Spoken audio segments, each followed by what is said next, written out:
Vamos lá, caras. Lei geral dos gases ideais. Nós já vimos aí que existem processos isotérmicos, isobáricos, tá? E isovolumétricos. O que acontece? Nesses processos, uma das variáveis permaneceu constante. De forma qualitativa, entender aqueles processos é super importante. Só que na maioria das vezes vocês vão se deparar com cálculos. Cálculos que vão te pedir, por exemplo, se a pressão aqui, nesse caso inicial, que eu vou chamar de caso 1, tá? Onde o meu gás ele tinha uma certa pressão, um certo volume e uma certa temperatura, depois de passar por uma transformação dessa, como por exemplo por meio de injeção de calor, o que acontece com as pressões? Eles não só aumentam, diminuem com o volume e a temperatura, não só aumentam ou diminuem, mas eu quero saber de forma quantitativa, no estado 2, quais seriam os valores deles.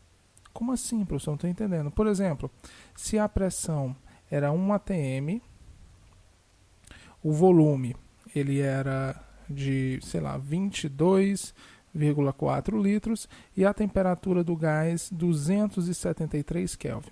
E eu injeto calor, tá? Por exemplo, mantendo o volume constante, até uma temperatura de 300 Kelvin. 22,4. Nós vimos aqui que é um processo nitidamente isobárico, né? Isovolumétrico. E qual seria a pressão? Tá? Para isso, nós vamos utilizar a Lei Geral dos Gases, que ela é bem simples. Ela diz o seguinte, ela diz que, fica atento, deixa eu botar aqui, pronto, bem aqui fica legal. Ele diz que a pressão no primeiro caso, vezes o volume no primeiro estado, dividido pela temperatura no primeiro estado, tem que necessariamente ser igual à pressão no segundo estado, vezes o volume no segundo estado, dividido pela temperatura no segundo estado. Tá? Essa daqui é a Lei Geral dos Gases ideais, no caso, que a gente pode simplesmente colocar como sendo o pivete 1, ó, vou botar aqui, ó, pivete 1 é igual o pivete 2.